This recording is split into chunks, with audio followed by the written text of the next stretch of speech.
Assalamualaikum warahmatullahi wabarakatuh. Sahabat BN, jumpa lagi dengan saya Bustaminarda. Kita mendengar semakin santer Anies Baswedan akan menjadi Ketua Umum DPP Partai Nasdem. Mungkin banyak di antara kita yang bertanya, kok bisa ya? Apa akan mungkin itu terjadi? Sahabat BN, satu hal yang perlu kita ingat, bahwa jika memang nanti Anies menjadi Ketua Umum DPP Partai Nasdem, itu sama dengan ibaratkan baju pulang ke badan, keris pulang ke sarungnya, sirih pulang ke gagangnya. Artinya apa? Artinya Anies menjadi Ketua Umum Partai Nasdem sangat cocok sekali, sangat tepat sekali, dan tidak asing lagi. Kenapa dikatakan demikian? Kita perlu ingat kembali ke belakang. Ketika Partai Nasdem itu masih sebagai sebuah ormas yang mendeklarasikan Ormas Nasional Demokrat atau Nasdem itu tak lain adalah Anies Baswedan. Jadi Anies Baswedanlah deklarator Ormas Nasdem yang merupakan cikal bakal Partai Nasdem. Makanya kalau kita mau mendengarkan ulang kembali pernyataan-pernyataan dari Ketua Umum Partai Nasdem sekarang yang juga pendiri Partai Nasdem, Surya Paloh. Dia sering mengatakan bahwa Anies Baswedan itu bukanlah orang asing di Nasdem. Ini maksudnya tentu saja karena Anies Baswedanlah yang menjadi deklarator Ormas Nasdem yang merupakan cikal bakal dari Partai Nasdem.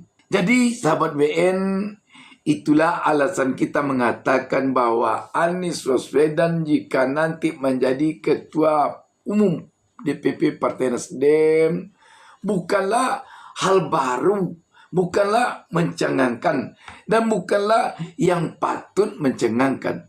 Karena ibaratkan baju adalah baju yang pulang ke badannya sendiri.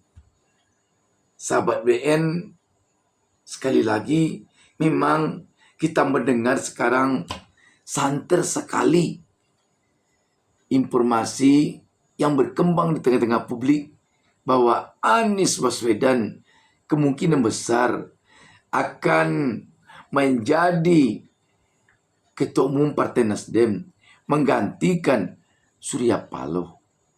Dari statement Surya Paloh juga telah sedikit mengkiaskan Anies Baswedan akan menjadi pemimpin Partai Nasdem ini. Sebab antara lain kita mendengar Surya Paloh telah mengatakan tidak akan mungkin dia selamanya menjadi Ketua Umum Partai Nasdem.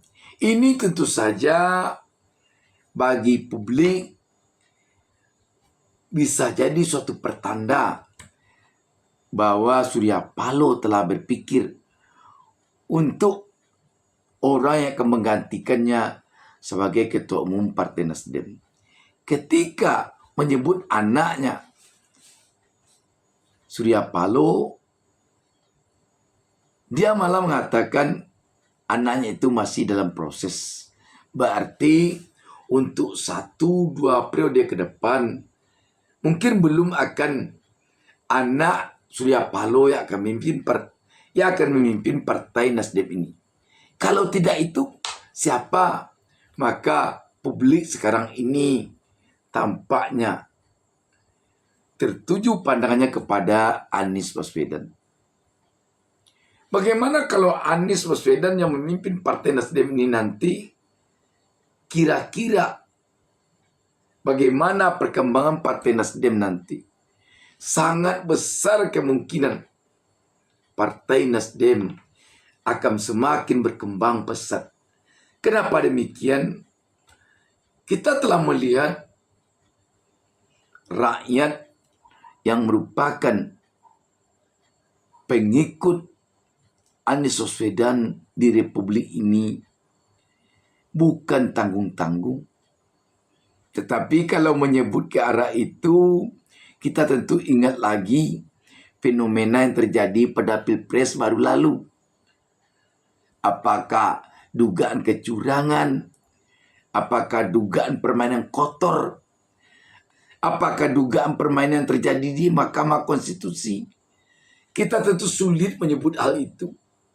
Tapi sangat besar kemungkinan Partai Nasdem akan bisa semakin melejit, akan bisa semakin pesat kemajuannya jika dipimpin oleh Anies Baswedan. Tetapi apakah sekarang ini telah ada pula kemungkinan akan dijegal Anies Baswedan karena ada yang takut kalau nanti Anies Baswedan memimpin Partai Nasdem, nanti Anies Baswedan akan lempang pula jalannya menuju RI 1 pada Pilpres 2029. Bisa jadi sekarang ini telah ada pula upaya-upaya ke arah itu. Dan angin-angin ke arah itu di telinga kita telah terdengar. Upaya-upaya untuk menghalangi Anies agar Anies jangan sampai memimpin Partai Nasdem. Itu angin-anginnya telah terdengar. Namun yang namanya angin politik membuktikannya tentu sulit.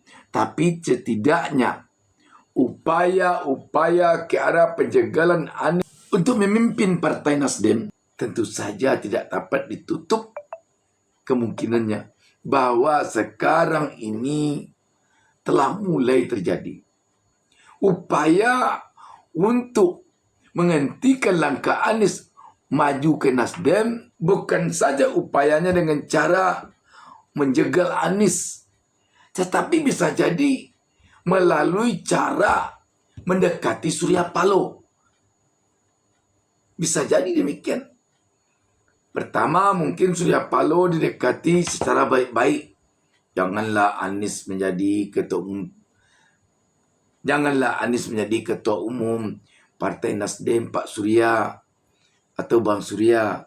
Kalau Anies nanti dia akan begini-begini negatifnya, begini-begini negatifnya. Itu satu. Yang kedua bisa jadi, janganlah Anies, Pak Surya atau Bang Surya, Pak Surya atau Bang Surya jadikan pengganti Pak Surya atau Bang Surya sebagai ketua umum DPP Partai Nasdem. Kalau Pak Surya atau Bang Surya masih bersikukuh juga menjadikan Anies, nanti kartu truf Pak Surya akan saya keluarkan. Kalau perlu sprindik untuk Pak Surya nanti atau Bang Surya kemuncul. Bisa jadi itu yang terjadi.